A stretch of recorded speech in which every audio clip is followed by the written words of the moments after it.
everyone, welcome back to atong YouTube channel and welcome sa atong mga new listeners. Excited na ba mo sa atong mga bagong episode o bagong drama? Yes, na ating mga bagong drama Bisaya. Mag-subscribe na mo sa atong YouTube channel sa Radio Drama Bisaya and hit the notification bell aron ma-notify mo sa atong mga bagong uploads. And sa mga nag-atang sa atong mga new episode, mo niya ang sumpay sa atong drama. Ang karibal kong lulo. Kinahanglan nga may istorya gyud nako sa Lolo Goryo. Gusto na ko siyang hangyoon nga muuban ako. Ha? Kaya nga naman desyo. Asa man dahin mo siya dadon? Adto na ko siya dadon sa isla sa Binungan. Isla sa Binungan? Oh. Uy, kalayo at to siya, oy. Kinahanglan nga madana ko siya dito. Ilikay na ko siya sa among mansyon, Pets. Kinahibaw kong delikado kayo ang iyang kinabuhi. Diha nga nauban kaniya si Renato. Pero ang pangutana siya, musugot ka ha si lolo ni mo. Moyon ka siya sa imong una-una. Paska. Mansaman? Ha? Muna na kong pangutana? Hoy, siya, musugot ba ka siya? Ha? Ato dito sa isla? Ay. Saan naman lang? Aw kung mo balibad, Pets, pangitaan yun ako na siya pagi. Nga mapugos yun ako siya da. Nga usao man mo kung di gid mo kuyog. Ako siya kidnapon. Ha? Unsa? Ayan ang kidnap kay bata man na. Old napon. Imong old napon siya. Kidnapon. Kidnapon. Kidnapon na to na siya, Pits. Atong kidnapon. Oh, come on. Tay paragod na siya. Kuya on, punta nang imong nauna-unaan ay. Di ni Kuya Pits. Makaayo ni Lolo. Maya mo masuko siya na ako sa sinudanan. Pero ma-realize ra niya sa unahan nga ako ning gihimo para raw usab siyang kayuhan. Oh, come on. Email. Si Emel. Dili Mobile Legend. Mao lagi. Nindo to na mo katayuan pero basin mo di niya masabtan oy. Bala na, Pits. Importante nga maluwas lang yun siya. Ani ni, planuhon na nato ni Mayo siyo. Sa ani, lagi. Ngita na sa siyang ani. Mingaw ka nga. Gani. Lami. Yaman ang luto eh. Ha? Una na nato sa kapituan. Kabatay ka na ng kapituan. Una tamukom sa atong desisyon. Kapituan. Mag-ampul ang tapets nga masabtan ratadayo ni Lolo Goryo.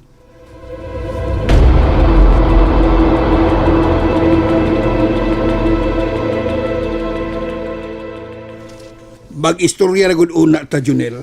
Sumaya itong istoryahan ni Felix. May tungod ni Toribia. Ayan na siya tagdan eh. Nagpataga na ng babayhana din eh. Naghimo na nagkasamo kinindapita. Ay gusto lang kong masayo, Junel. Kung unsay inyong giawayan o nganong imo siyang gidapatan. Sabi ko ni mo ni Felix. Mutug-an na ko ni mo tinura. Nga dili lang kay ako rin nasukuan na niya. Kaming duhas rin nato. Gibuhatan niya og istorya nga naa ako no may mga daotang plano ni Sir Goryo. Ha?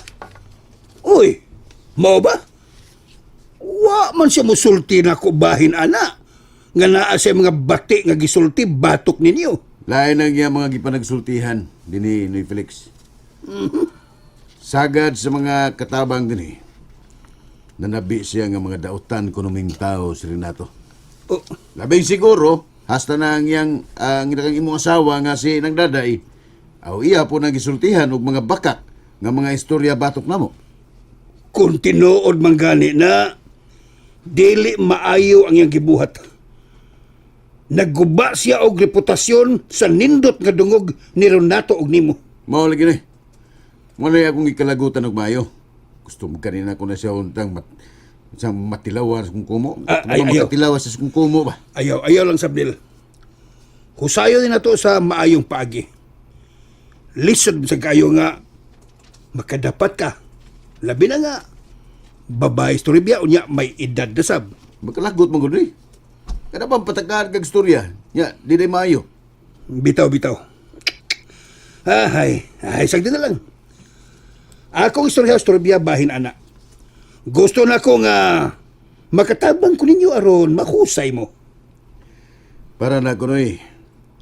Tambag lang na sa kuan ba? Tambagin lang na si Toribia bitaw. Nga di na magpatakag istorya. Kay mo na magsugnod og dakong kagubot unya din kung magpatakaw niya na nagyawit sa himbaba. Sige, sige, sige. Ako siyang istoryahon.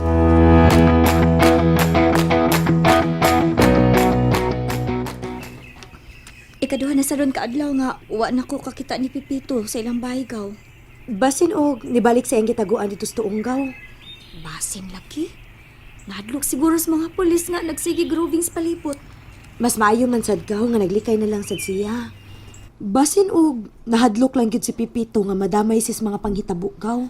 Hasta sa sitasyo gaw, wa nagkin magpakita. Nangita lang tog timing gaw. Basig karon pipila ka adlaw, mupatimaw na sa tugbalik. Mayo unta.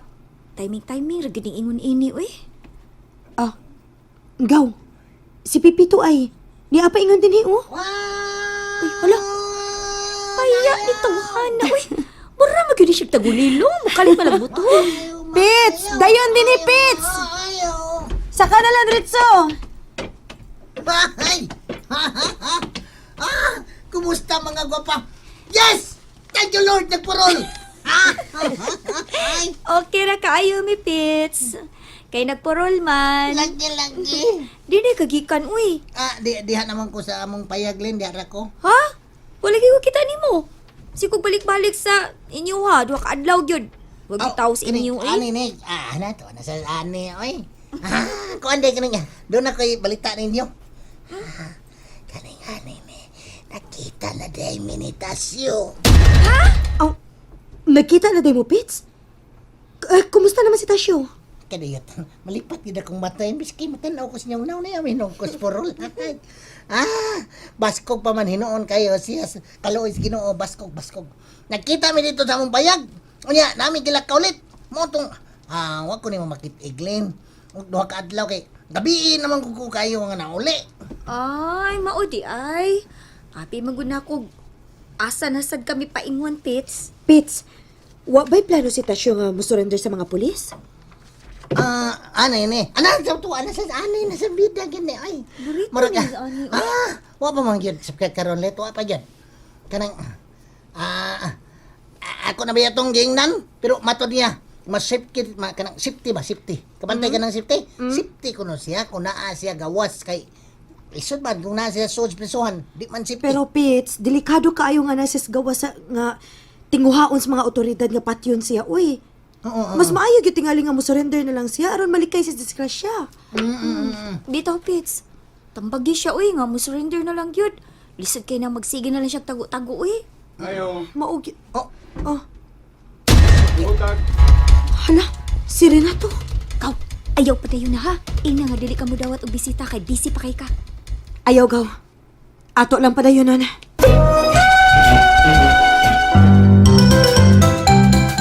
Niya day mo ibisita, let. Oren, si Pipito. Kumusta, Pits? okra. Sa'yo, Kok. Okay ra.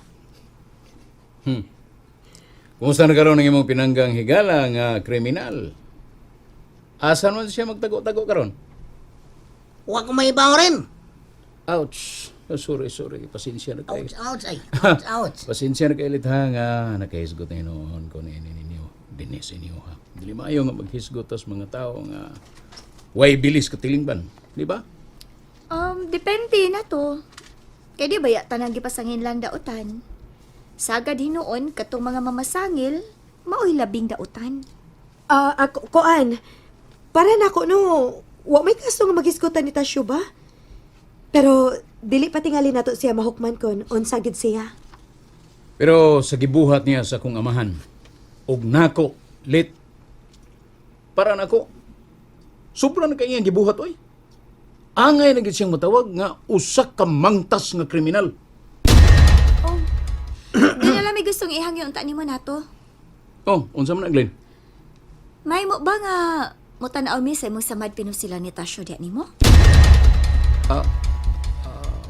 Ha? Oh, kinahanglan pa dahil nga makakita mo sa kong samad? Kinahanglan gyud. Para mahimo min saksi sa kamatuoran kung kinsa gyud nagsulti ninyo sa tinuod. Oh, may kaso, Glenn. Oh, andam na ko ipakita ninyo ang akong duha kasamad sa dughan ug sa akong tiyan. Sige, andam na mi mo tanaw rin nato. Oh, dira. Oh, niya. Muna kong samads dughan. Kung yun man, samads tiyan. Paliw ko kuha sa bindahe. Oh, dira. Oh, Ew! Ay, palihog lang rin nato bitabunin na pagbalik ang imo sa Madbi. Okay na. Mituo na minimo nga naagyo kay sa Madbi na sila na. ah, salamat, Lit. O karon, nakita na ninyo ang ebidensya kung kinsa gyud namo ang nagsulti sa tinuod. Pero, Wanay kaso na ko, Glenn. Natural gyud kayo na nga mo saksi tas kamatuoran. Pasensya na kahari nato. Wa mi daot ang intensyon sa among gihangyo nimo. Gusto lang gid namo nga masayod sa kamatuoran. Sa ako nang gikaingon ninyo, wanay kaso. Ang taong naadapig sa kamatuoran, di gud mahadlok nga mo pakita sa matuod nga ebidensya. Busa karon nga kamo nakasaksi na gid sa matuod. Inaot nga mablihan ang inyong mga hunahuna kung kinsa gyud namo ang nagsulti sa labing tinuod.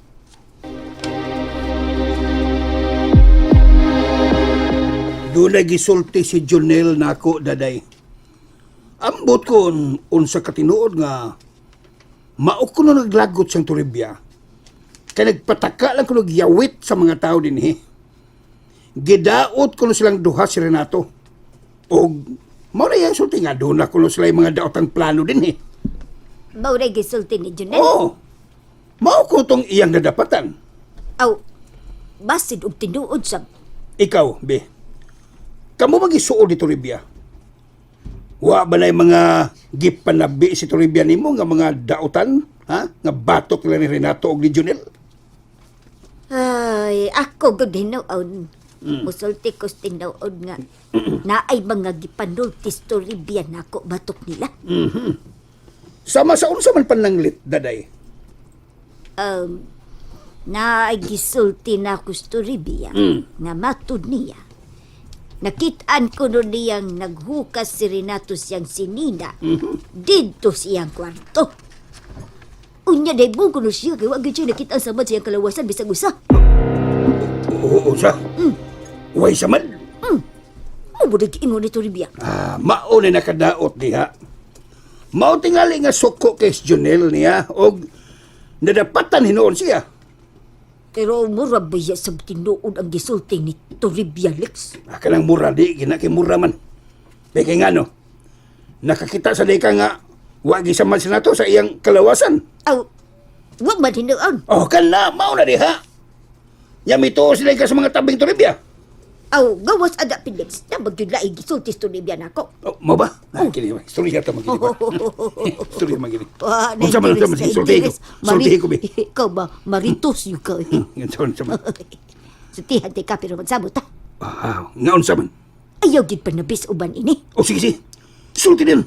Sulti kay maminaw ko nimo. And there you have it, everyone. Thank you for listening for today's episode. Stay tuned for our next episode. Bye bye.